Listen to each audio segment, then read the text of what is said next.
This is a HeadGum podcast.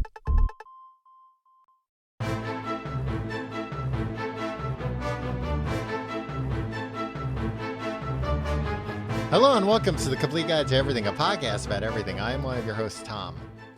And I'm Tim. Tim, how are you doing this week? Tom, I'm feeling a little stressed. How are you? Also stressed. However, not necessarily for the reasons you might think, Tim.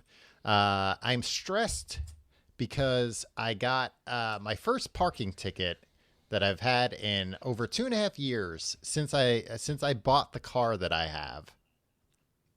Wow. Yeah. Tom, two things. Uh-huh. Number one, I think it's been more than 2.5 years since you got your car. Maybe 3.5 years. I think you've had that car for almost a decade. No, it's definitely not been that long. But I am incredibly hazy about how long I have had this car. Yeah. It's at least 3 or 4 years. Number two, this comes as a shock to me that you're not constantly getting parking tickets because you hate doing things that are annoying. I do hate... And often you just don't do things if you don't feel like doing them. Well, if I really hated things that were annoying, how would I continue doing this show? Tom, it seems like you don't hate doing this and you're charmed by me. I didn't say hate. I said annoying. No, because that was one of the promises I made to myself when I got this car. Because I use this car very infrequently. Yeah, I think it's disgusting that you have a car in New York City, Tom. We have a robust public transit system. Who cares? Yeah, and it's full of disease right now. So it's your car. No, my car. Actually, my well, car. You know where the disease in your car came from. My car is actually fairly filthy right now, but it's usually you haven't been in my car that many times. You're frequently not invited. But my car is actually usually pretty clean. You're always once in a while you're you want to go park in my car, and I know what that means, Tom. Boys like you're all the same. Look, my car is actually usually surprisingly clean. Usually it's the cleanest thing I own. And mostly just because I don't use it very much. But one of the promises I made myself, knowing that I wouldn't use this car that much, was, all right, if I get this car and I'm going to pay the payments on it, I'm going to pay the insurance on it, I cannot get tickets constantly. Because last time I had a car in the city, which I did need for commuting purposes, I did get tickets constantly. And no, but this was a multi-year stretch. And it wasn't that I forgot. It was that I thought I was parked on the other side of the street than I was today. Tom? Mm-hmm. I'm sorry. And I think it should be noted that in New York City, you can't just park a car on the street and then just leave it there till when you indefinitely, need it. Yeah. Next, we have this thing called alternate side of the street parking, alternate side, where every couple days, they come and sweep the streets, which I don't think they actually sweep the streets. They do sweep the streets, but it's questionable if it's necessary as often as they do it. Yeah. If they didn't sweep the streets, eventually, nature would start to retake the city.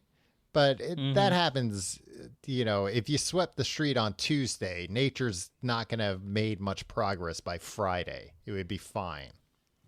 Yeah.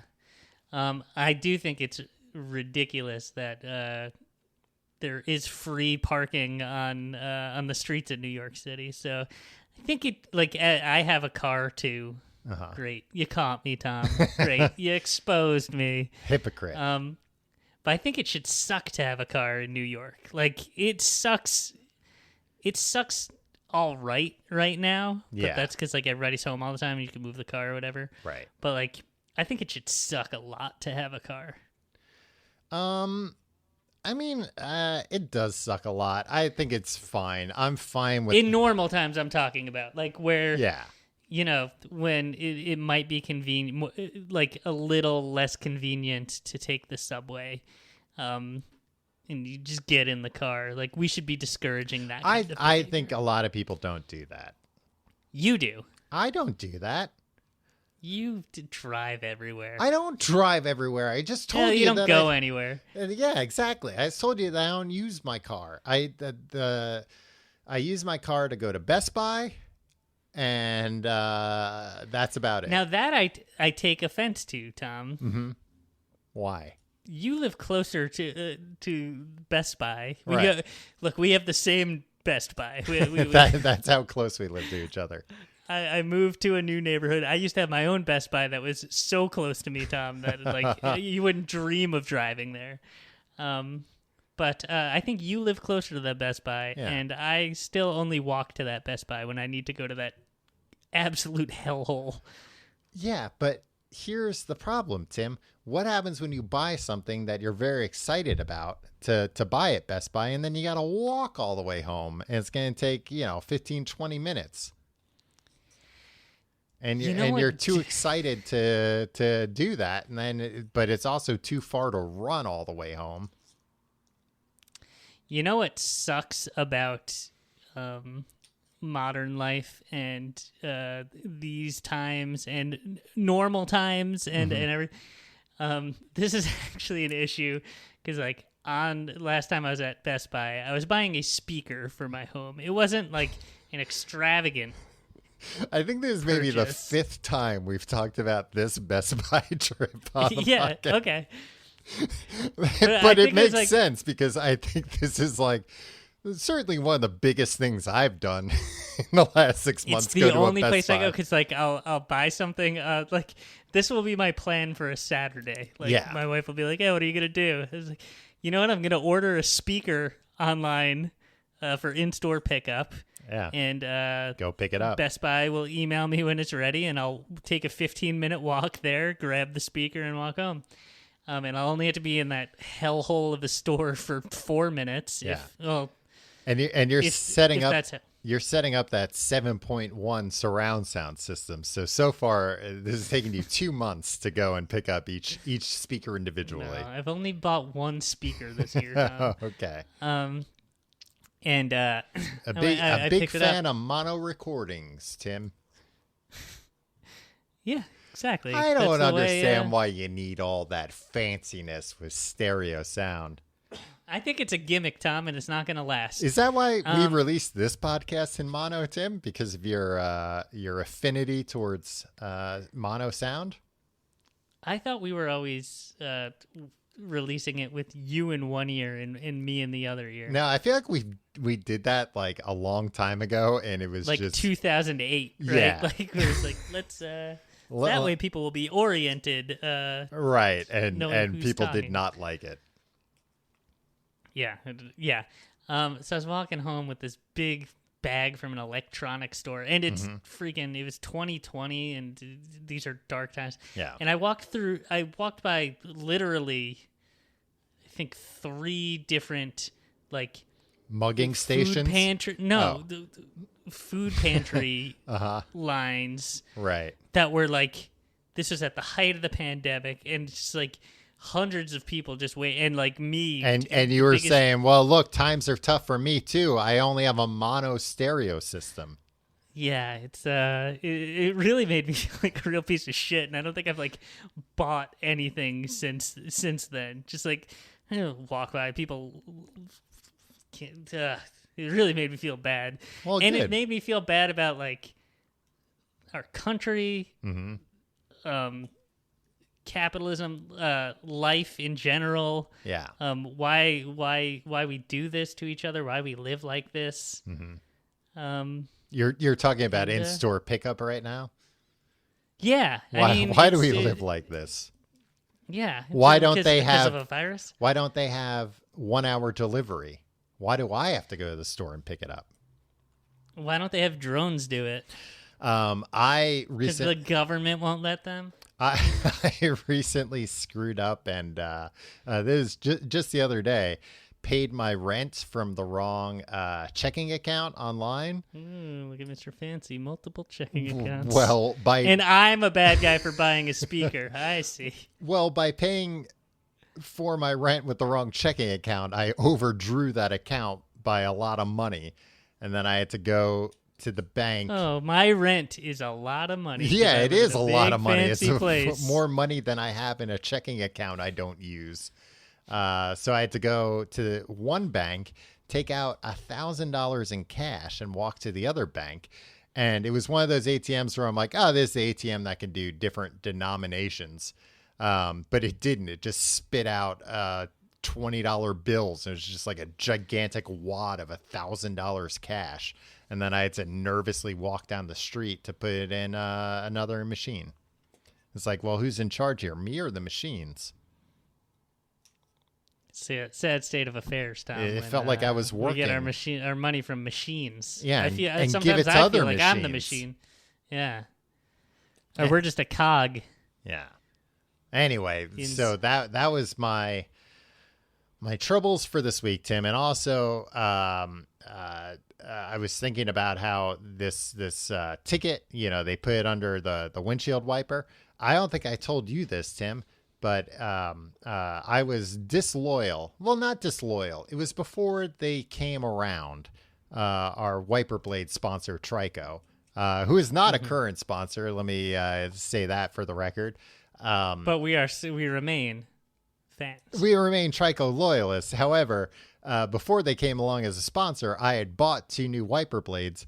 Tim, wouldn't you know it? A couple of weeks ago, I was on the highway doing 80 miles an hour, and one of these wiper blades flew off my car. Did you put it on yourself? Did you install that wiper blade yourself? So But I had installed this wiper blade like a year ago, and it was fine.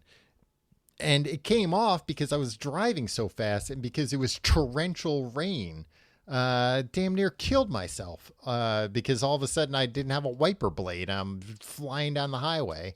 And then I was thinking today, well, I shouldn't have even gone to the store and bought a brand new wiper blade because then they wouldn't have had a place to put this ticket. Oh, yeah. It's a loophole. How about whenever you park your car, you remove your wiper blades? How about whenever I move my car, remove my license plate so they can't tell whose car it is? Yeah, I don't think that'll work out well for you, Tom. And I'll put a fake, not even fake, a real boot on my wheel, but I have the key of the boot, so then they can't tow it.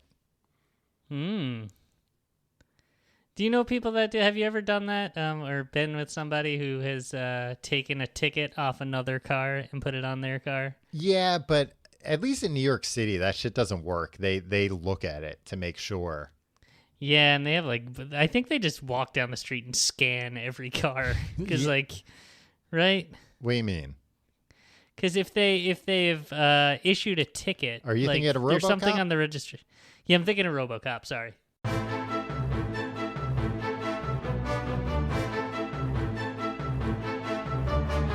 Tom, this week we're talking about a television program.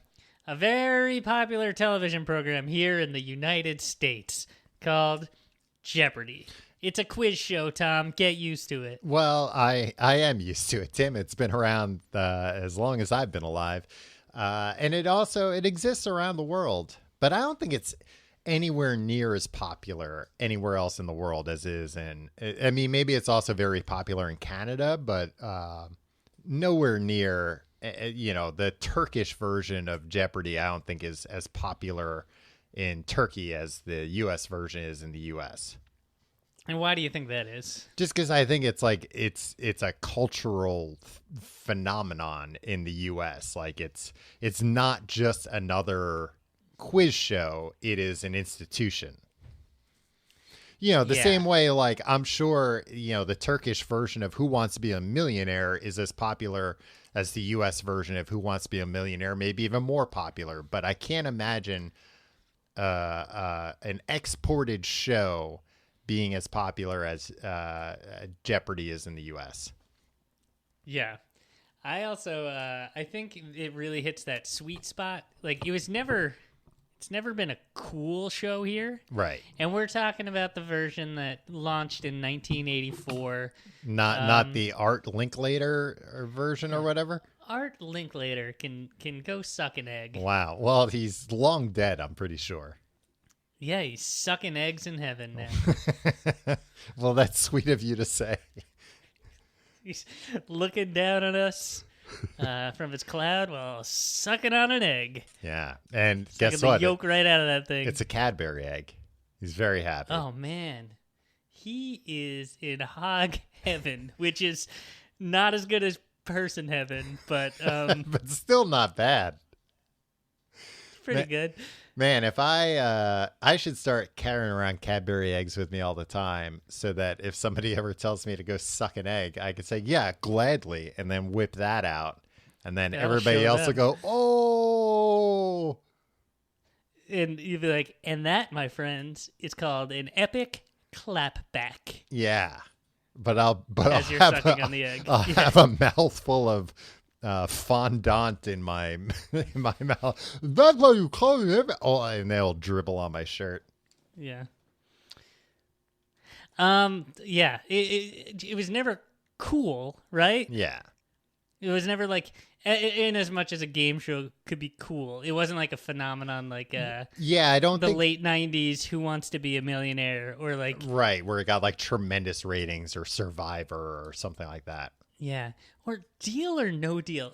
When was Deal or No Deal in like The very Howie popular in Mandel version Yeah. you're talking about? That was post Who Wants to Be a Millionaire. That was maybe early 2000s. Yeah, but With, just, it wasn't that long ago.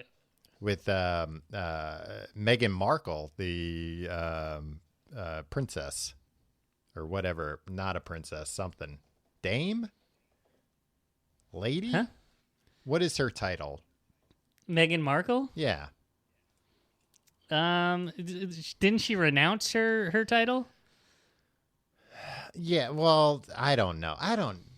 Yeah, I guess, but it sounds like they kind of didn't. I don't care that much to really know, but she was a Yeah, I deal think or they no made a deal smart model. move. They were like, we're gonna move to Los Angeles. We're gonna renounce our We're gonna chase our Hollywood responsibilities. dreams. Yeah.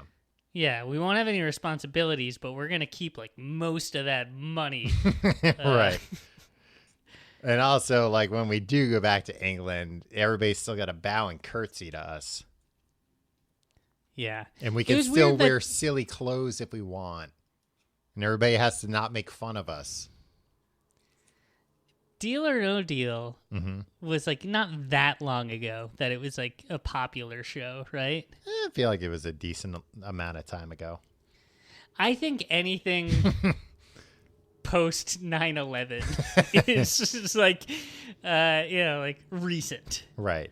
right? Well, you constantly refer to things as, well, I guess this is what it's like in a post 9/11 world. And a lot of times it's for things that have no bearing. It'll be like, that's how much movie tickets are.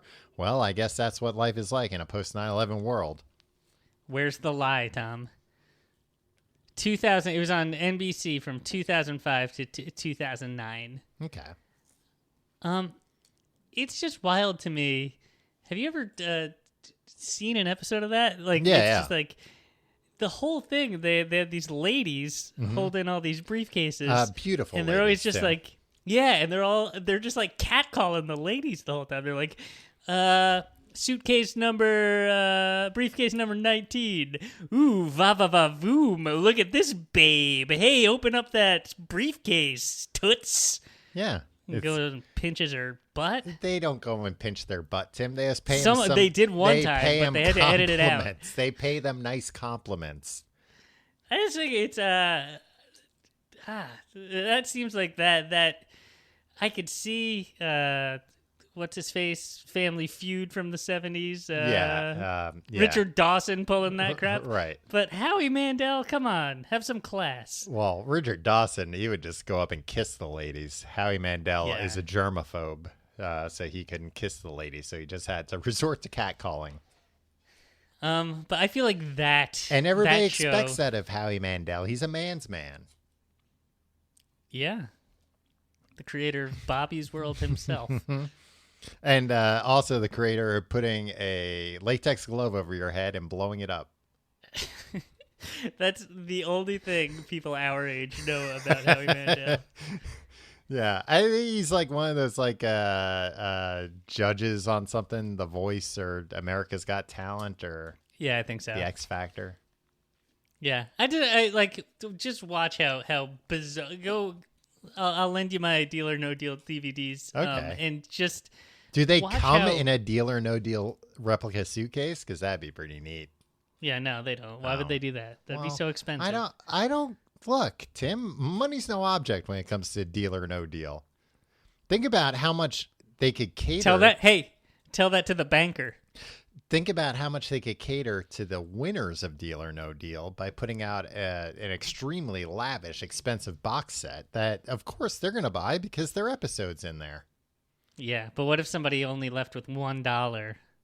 They can't even afford that lavish set. Then, you know what, Tim? They can't afford just a regular box set either. They couldn't afford a single season. They couldn't afford a single bean to feed them and their families on you could Christmas buy a night. bean. It'd be crazy if, like at stores, they sold individual episodes of television shows, like on disc. I mean, they used to. I remember my brother was a big fan of Cheers. Yeah. When he was like 9 years old or something, and in like like tapes, yeah. In 1990, you could go in for like $25 buy a tape of 2 episodes of Cheers. Yeah, because what else and would you do? Wait until 4 episodes are on that night? I mean, these were primo episodes. These were choice episodes. Yeah. But like, this is wild. But even that, it would be like primo episodes. I'm saying no, have every episode available. And you have to thumb through 200, individual DVDs at Best Buy to find. Well, why would anybody do that, Tom? I don't know. If technology went differently. Thank God it didn't. It's just something to think about. Because I like streaming and binging, my friend. Yeah. I don't like binging, but I do like streaming. Anyway, Tim, Jeopardy. But it was like trashy enough, right? It's always been Jeopardy? like. Here's the thing.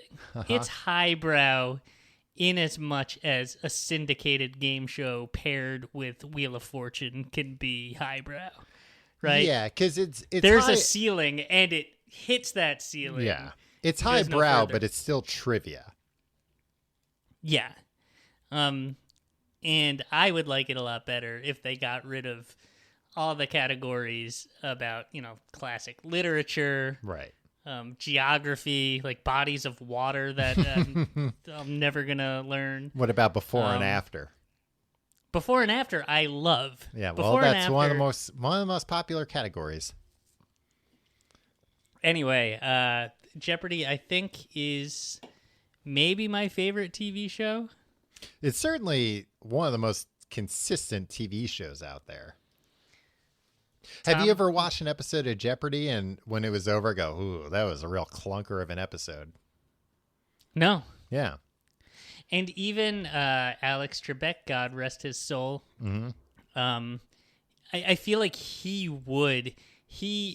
was always rooting for somebody to make a lot of money, and for his ideal game would be that every contestant got the same amount of questions right, and every question was gotten right, and then somebody bet it all in Final Jeopardy and left with $100,000. Because when people win only $12,000, he's just well, good showing, Deborah. I mean, not really, but hopefully you'll win more really. tomorrow. I got paid more during this episode than you did, but you know what? Regis took that. Wow, we lost Regis and we lost Alex Trebek in the same year. Yeah. Wow. Tough year for game and Art shows. Linklater as well. No, Art Linklater, I'm pretty sure, died decades ago. But Regis pulled that one time, where he bragged, somebody was agonizing on Who Wants to Be a Millionaire over the answer to the question, and was just Regis, I'm not gonna Regis you gotta make a decision, and the contestant was don't pressure me, this is a lot of money, you don't have a say in that. And he was just Did he curse at him? Did he No. push him? Regis said listen, pal, I'm making more money for being here tonight than you can possibly make here, or something. And it was something that was like, oh, that was kind of a jerky thing to say. Yeah. I'm making more money to be here tonight, and I've got 4 episodes to tape after this one. No, I think this was the time when, like... Oh, when it's it was like prime time. A special, like, 4-night special event, yeah. Anyway, back to Jeopardy, Tom. Mm-hmm. Is it your favorite game show? My favorite game show? Do you like Jeopardy? What's your relationship with Jeopardy? I do like Jeopardy. Does it make you feel dumb? No, it doesn't make me feel dumb. It was definitely like mildly... Does it make you feel like a real asshole? It was definitely mildly ruined for me as a child because my grandpa, whenever I'd watch it with him, he would wait until the answer was said, or the question rather. For anybody that doesn't know, the format of Jeopardy is they give you the answer and you have to say what the question is. And whenever a contestant would get the correct question, my grandfather would then say the same thing and count that as him getting that right as well, even though the question had already been correctly answered. Why did he think that was okay? And were you playing against him competitively? I wasn't playing against him competitively, but if I would watch it with him, it was just very annoying to watch because somebody would be like, who is William Shakespeare? And Alex Trebek would go, that's correct. And then my grandfather would go, William Shakespeare. And it was like, well, Who yeah, he already... Who did he think he was fooling? Me, like a 9-year-old, I don't know. To whose benefit? Why was he saying these words out loud? He would say that, or sometimes he wouldn't go through that trouble. He would just say, yeah, I knew that. Well, sometimes I watch... And then when the Jeopardy. show was over, he would say, I got most, if not all of those right. That he would say Would he, out go loud. brag to your grandma? And then No, would you have brag to sit me there like with, a 9-year-old. Man, seems like you had a real troubled relationship with your grandfather, Tom. I mean, it wasn't trouble, but it was just like, it wasn't impressing me. I saw right through what he was doing. Yeah. Rough stuff, Tom. So that was the beginning of my relationship with Jeopardy. I do like Jeopardy. I would say Jeopardy's probably on a short list of TV. I don't make it a point to watch Jeopardy, but it's on a short list of TV shows. If I'm flipping through the channels and it's on, I'll stop there and watch it.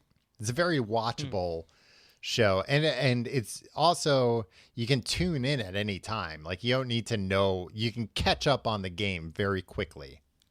Yeah, but it's fun to get to know people's of course. I mean, it's a pretty the short game. show too, so it's not like, it's not like a 9-inning baseball game where it's like, you only have to watch the 9th inning. It's like, no, you can. It's 22 minutes without commercials. You can watch the whole thing. It's a very fast-paced game, deceptively fast-paced. I would say not very deceptively fast-paced. I think it's pretty overtly fast-paced, Tom. All right, well, are you deceived by the pace? No, I think you it's must just, be a real rube, Tom. No, you must be a real hayseed. I just think that there are a lot of game shows that have like countdown timers and stuff, and put pressure, and people don't think of Jeopardy as that kind of thing, because there's not that kind of overt, visible pressure. But it's like that Jeopardy moves quicker than I think probably any game show. Yeah. When during the beginning of quarantine, they ran out of new episodes. They were in the middle of a season, so they showed like the first few episodes. They showed like some like in syndication, some old episodes, memorable episodes. Yeah.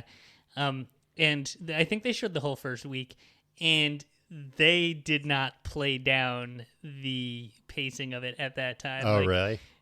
Alex Trebek acted, the host of Jeopardy, Alex Trebek, acted like there was a countdown timer, and if they didn't get through every question on the board, like bad things would happen. He'd be like, "Architecture 200. This famous architect," and like come on, he'd be out of breath. And they let people buzz in before he finished reading the question, and so it's just mayhem. Yeah. It was very unsettling. So I guess you're right. I guess they still get a lot in, and it's a less frantic pace. Tom? Yeah. My favorite show. I watch it every night while I wait, eat dinner. I thought you were going to apologize to me. Why? Because you said I was wrong, and now I'm right, and I think I'm owed a formal apology. No, I mean, I still think you're a rube and a hayseed, and a bit of a dimwit. Well, that's not a very good apology at all. I'm doing my best here, Tom. Take it or leave it.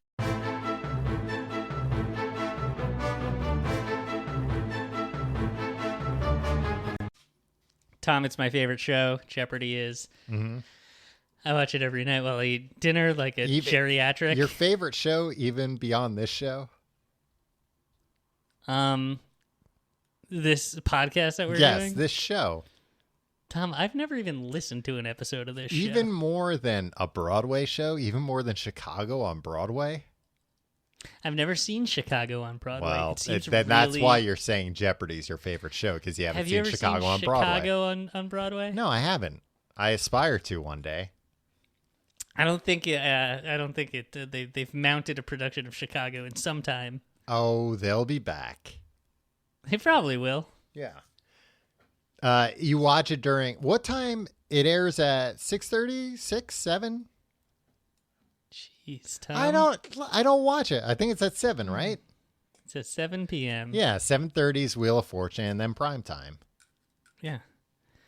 You ever been? And that's when the real show starts. You ever been in a city where that's reversed, where Wheel of Fortune's first and then Jeopardy?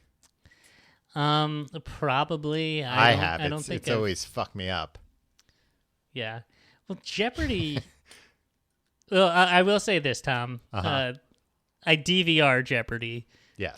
So it doesn't matter what time it's on. Oh, la dee da. Yeah, it's the only reason I pay for service, live TV service. Yeah, well, I'm sure that means a lot to the people waiting in the food pantry line that you walk past, that this is the only reason you pay to record television shows and listen to them on that big speaker you've got. It's not even that big, Tom. That's even worse. So you have the kind of money to afford miniaturization. No, it's just a small speaker. I have two criticisms. Oh, wait. I was going to tell you about it being paired with Wheel of Fortune. Yes, it's the sister only show. reason, yeah, the only reason they brought it back, it was an old quiz show that Merv Griffin came out. That was on during the day. Yeah, but they're like, let's bring it back, and or they developed Wheel of Fortune, and Merv Griffin was like, this show's gonna be friggin' great. Let's go out there and sell it. And they're like, we can only sell things, they're only selling syndication spots in hour-long blocks. And so he's like, we just gotta put some bullshit together to pair with that, so it'll be the Wheel of Fortune and something else hour, and then we can sell it. So they were like, hey, remember that show Jeopardy? And he was like, I know what I'll do. I wrote the theme song to Jeopardy, so if I bring Jeopardy back, I'll get paid twice, because I'll get paid music royalties as well.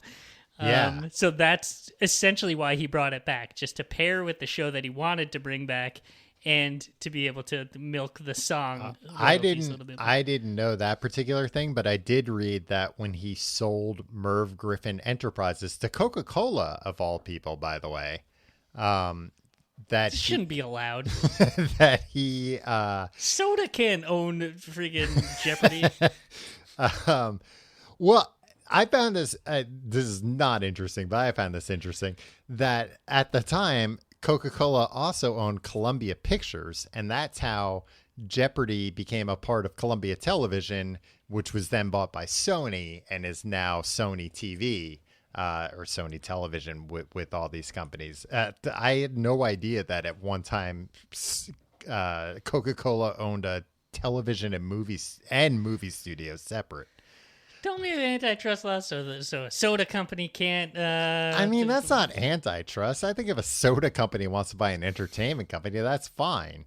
If Coca-Cola wants to, I don't like it. Look, if Coca-Cola wants to buy Pepsi, they shouldn't be allowed to do that. But if they want to buy, I don't know. I think it should be a law. Stick to soda. If you're making soda, that should be your primary. Now you're focus. saying just soda, though. Other industries unaffected, but. I mean, for the most part, just soda. But, like, I don't know. I don't think Hostess should be able to buy. I think they should stick to snack food, and they shouldn't be able to buy. I think hostesses should be able to do whatever job they want. If they want to be a hostess anymore, they can do something else. Hostess Snacks, the maker of Twinkies and Devil Dogs. Yeah, I see. Imagine they bought the Bravo network. All hell would break loose. I couldn't care less. But I did read that when Merv Griffin sold his company to Coca-Cola, he kept the rights to the Jeopardy theme song, which is called Think. And over time, that made him $100 million in royalties. And he claims that that song took him 30 seconds to write, that it was based on a lullaby he wrote for his son.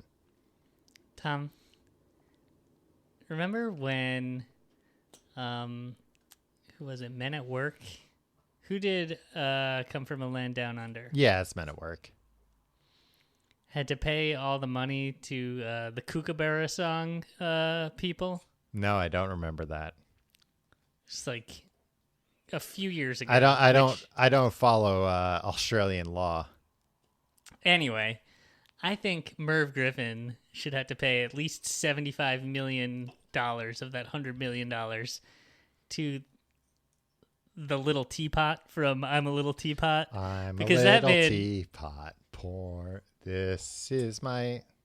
No, I don't know. It's a different song. No. Tip me over and pour me out. Oh, yeah, that's right. That's half the fucking Jeopardy song. I know the first part's different, but like, it took him 30 seconds to write. It's a 30-second song. Yeah. And a lot of it is I'm a little teapot. Is the Little Teapot song a public domain song though? Probably not in the freaking 1800s when he wrote it or whatever. Well, what? No. Oh, when Merv Griffin wrote it. How old is Merv Griffin? It's like if the Little Teapot guy wrote the Little Teapot in the 1800s, then that's fine. That's public domain. By the way, not to get into Books the Podcast talk, Tim, but The Great Gatsby is now in the public domain. Could write our own version. The Great Tomsby. And you can be my loyal servant.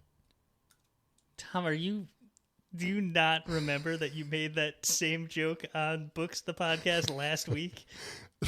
Last week? Yeah. I'm not aware. All right.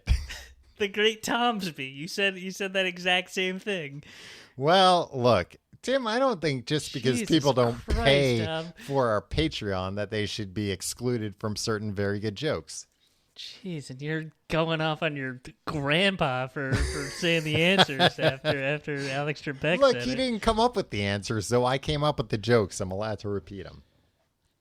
Tom, before we move on from what you were saying, though, I didn't know, and it kind of makes sense that people who have been on Jeopardy ineligible to be on Wheel of Fortune and vice versa.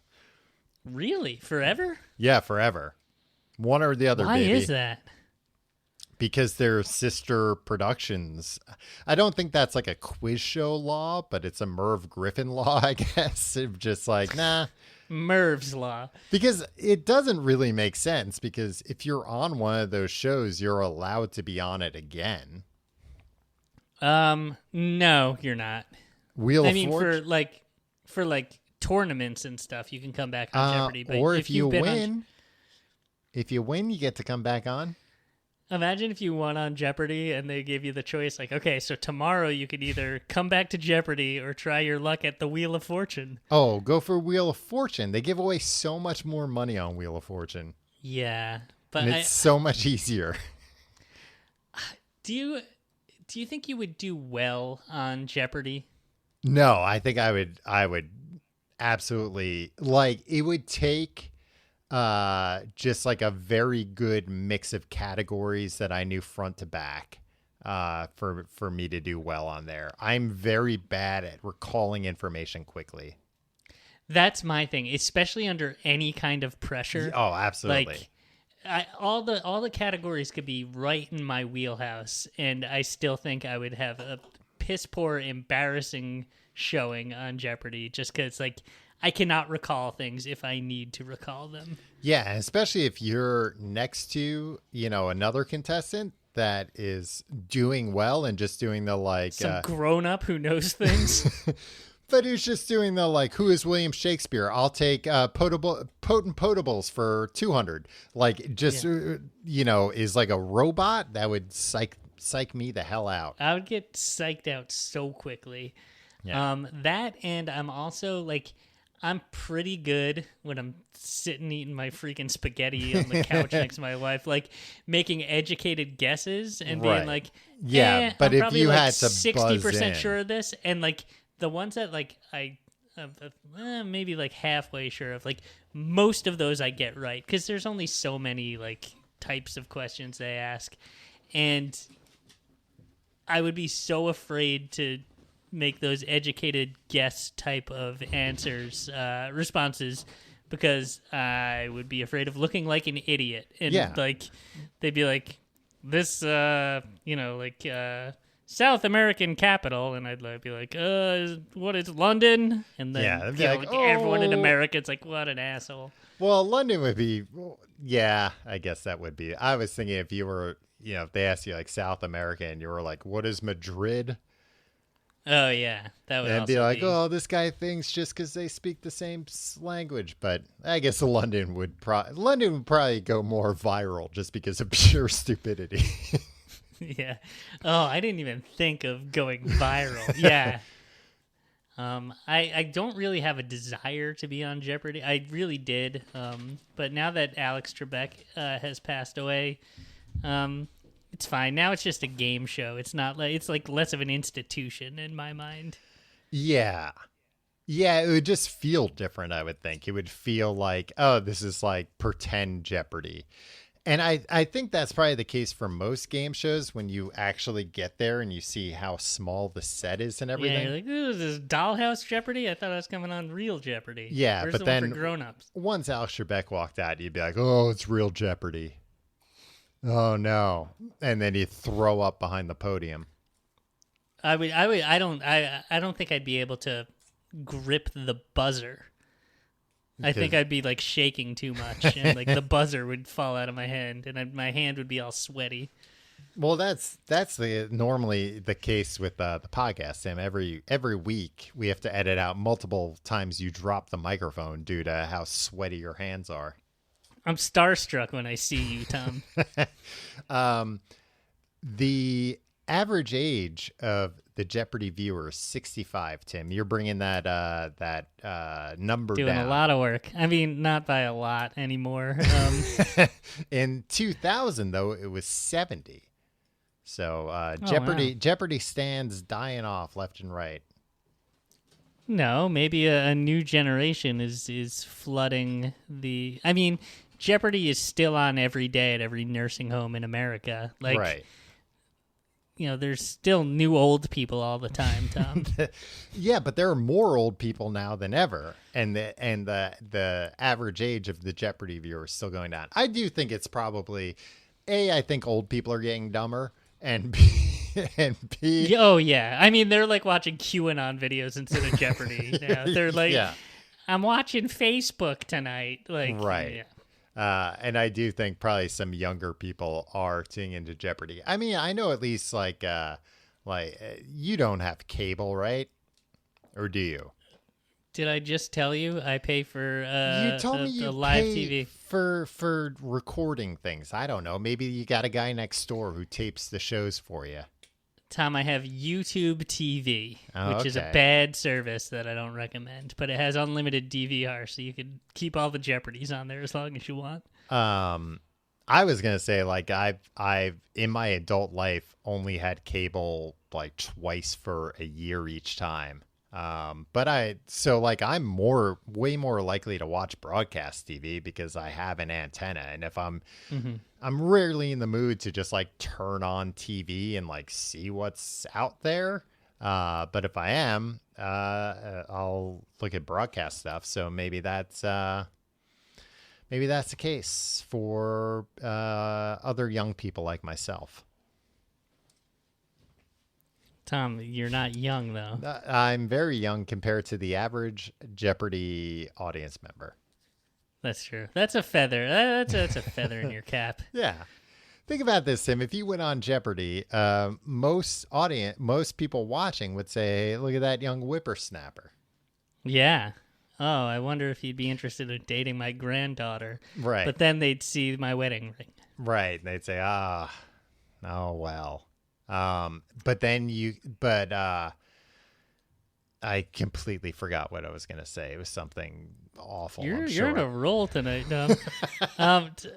I'd like to just voice my only two criticisms with the show Jeopardy. Okay, I'll pass them along to the producers. Number one, I think the whole premise of answering in the form of a question is dumb. Well, that's a pretty big criticism, Tim. That's one of the tenets of the show. I think it's unnecessary, though. Like, all right, so do you know how Jeopardy was developed? No. I'm not a freaking nerd.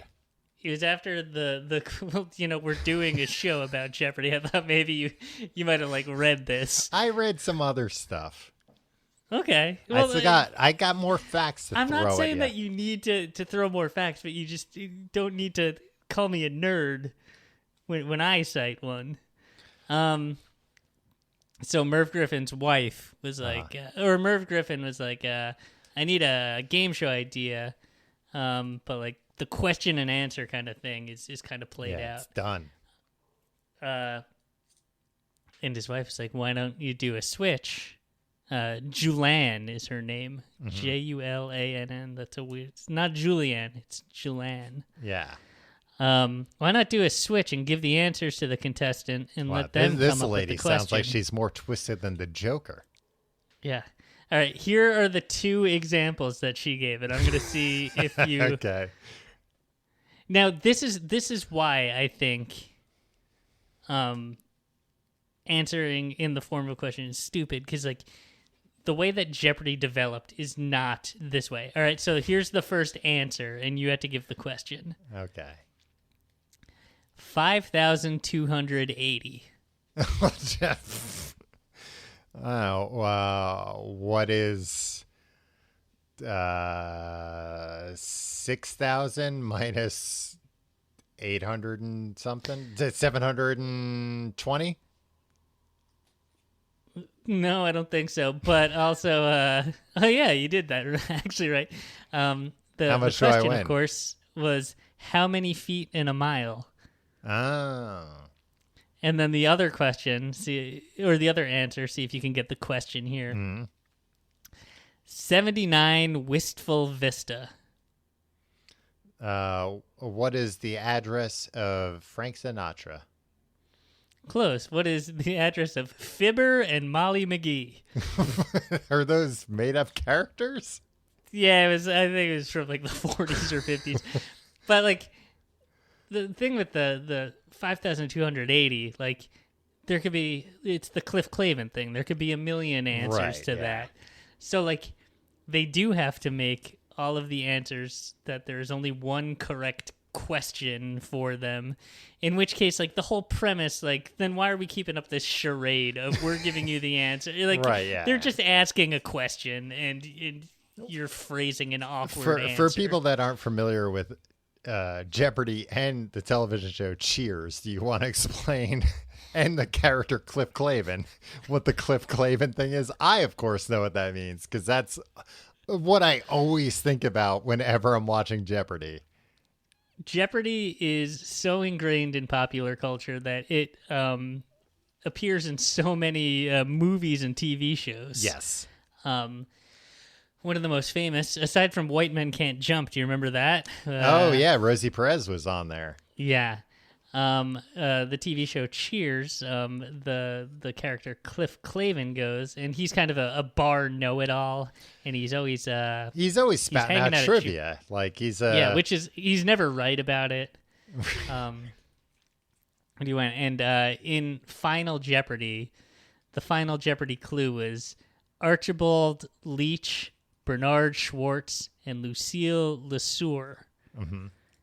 And that's the kind of thing that, like, all right, and he didn't know the answer to well, that. that's the kind of thing, like, either that is specific enough where it's like, you know that or you don't. Right. And his response was, who are three people who have never been in my kitchen? Yeah, which is true. And he argued that was technically true. And that is technically true. And the correct answer was the real names of Cary Grant, Tony Curtis, and Joan Crawford. But in Jeopardy in real life, Tom, mm-hmm. they wouldn't have phrased it that way. They would have been like, these three people are better known as, you know. They would have been more specific. Exactly. And with that specificity, it just breaks the whole concept of, like, no, there's the answer and there's only one. Like, just ask questions. Like, it's a fast-paced quiz show where they ask you questions and you answer. And I'm also afraid of that if I ever went on Jeopardy. You know how so they have 6 categories in each round, and point values for each one. And so you say, like, oh, I'll take haunted horses for $600. Tim, that is not a category that's ever been on But Jeopardy. I would be afraid that I would say, what is haunted horses for $600? I see. Yeah, like, I'd be so nervous and right. But answering in the form of a question, Tom, that's another thing. I recently read Alex Trebek's memoir, and he points out all the things that, like, the Jeopardy theme song and the notion of answering things in the form of a question are just so pervasive in American culture, like pop culture, and just like everything. Like, if you're ever taking a long amount of time to do anything at work, at a party or something, some idiot's gonna start humming the Jeopardy theme song, which is crazy. It is. It's just fucking. I'm a little teapot. I was also trying to find. I couldn't really find the version of the Jeopardy theme song that they used for the intro that I was thinking of, that I'm most familiar with from, like, the 90s, I guess. That was, like, way more of a banger than the version they use nowadays. It has, like, laser sounds. Yeah, it's like, and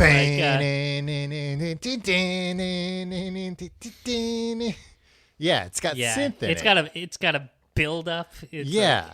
Like, oh no, what's going on? What is this? Yeah. This now entering the studio. Yeah, and they introduce each person. It's like, oh, it's like what was that? That music all the kids liked with the drops. EDM. Yeah, no. What am I thinking of? But not a more specific EDM. Oh boy, we're gonna. Why did you do this? You're making us look like old assholes. I know. Why would you bring this up? I'll think of it later tonight and be mad. But when it would build up to a drop, Skrillex. What kind of music did Skrillex do? This sucks. You ruined us. You've exposed us, you freaking asshole.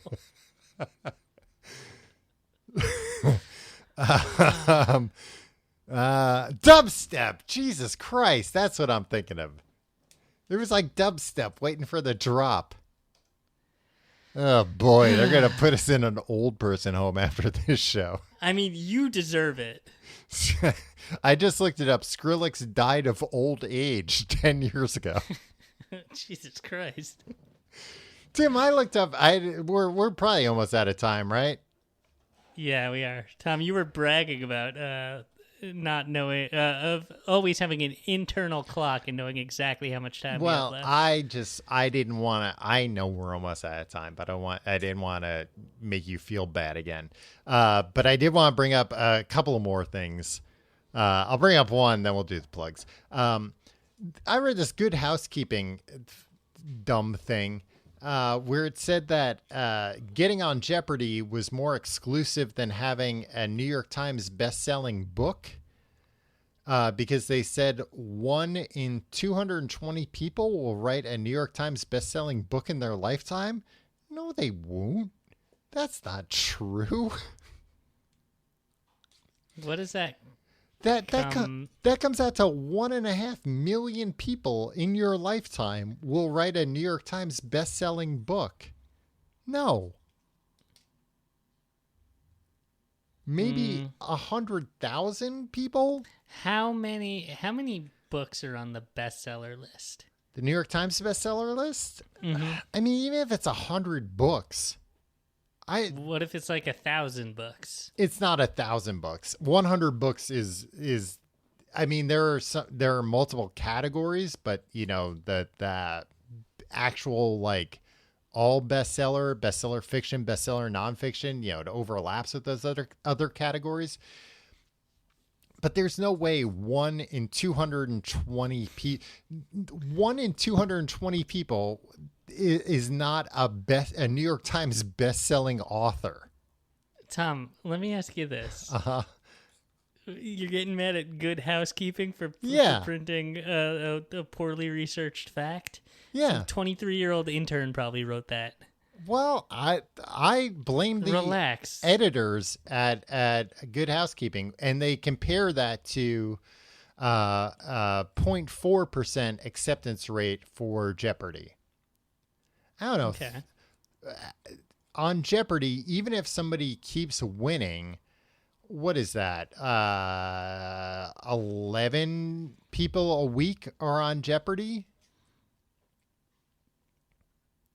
That's I mean, maybe it's comparable to the New York Times bestseller list because like people stay on there for a bit. I don't know. Are you just bitter that you've never made it onto the New York Times bestseller list? No, I'm just saying that. And you were just like, well, that's probably just a real exclusive club. I'm just saying that 1 in 220 people is not correct. I know 220 people, and I don't know anybody that's written a New York Times bestseller. That's not true. Who do I know? I mean, you know far Yeah, fewer than 220 I meet people. a lot of people, Tim. I'm out and about, of course. Tom, if I gave you a full week, you couldn't come back to me with a list of 220 people that you know. I could. I definitely could. I think around like 80, 82, you'd be like, I really thought this would be easier. No, I could do it. I could totally do it. Babies don't count. You can't meet a baby. I might not be able to do it then. I know a lot of babies. If you like the show, you can find out more at tcgt.com. You can support us by checking out our sponsors. Also, check out tcgt.com/Patreon for our Patreon Books of Podcasts. This week, Tim is starting to read Ray Kroc's Grinding It Out, the co-founder of McDonald's. How would you describe him? The founder of McDonald's. Ooh, controversial. His autobiography about how to make McDonald's. I forgot about what a complete psychopath that man was. Reading this book. He's a good man. He gave us all He's a hamburgers. bad man. Patreon.com/complete guide. You get that episode and all the past episodes. Also, check out tcgt.com/merch. We got new merch, shirts, sweaters, pillows, sweaters, sweatshirts for sure, hoodies and non-hoodies, coffee mugs, you name it. We got it, unless we don't. Follow us on Facebook, facebook.com/complete guide. Follow me on Twitter and Instagram at Tom Reynolds. Follow me at your pal Tim. Sorry, I was browsing the internet. Tim, I want to also bring this up. From my investigation, I could only find one instance of a couple meeting on Jeopardy and getting married. And whereas Survivor, 6 couples, 6 people, 6 pairs of people met and got married. Well, Tom, most contestants on Jeopardy only meet 2 other contestants. Well, in this case, this couple, they met in the in DC at the like regional tests or whatever. Okay. And then they happened to be in the same group and got to know each other in the waiting room. And then they both got called, I think, or got picked for like the 4th or 5th taping. So they got to know each other. And today, well, actually, this article was from 8 years ago, but they're happily married, Tim. I also want to make it clear that out of the 6 Survivor couples, none of them include Colleen Haskell, which you might remember from Rob Schneider's The Animal, as well as Survivor. What about her? She was, as far as I know, the only person from Survivor that was in a Rob Schneider movie. Tom, this is the second time in a few weeks that we've done a classic Tim topic episode. And I haven't gotten to say like even a third of what I wanted to say. I have more interesting facts to say. You have just been talking Do you about even nonsense. know how long The Animal is, the movie? I'm done. 83 minutes long, Tim. I don't know how they were able to release it that short. This show has become a burden. We'll see you next week.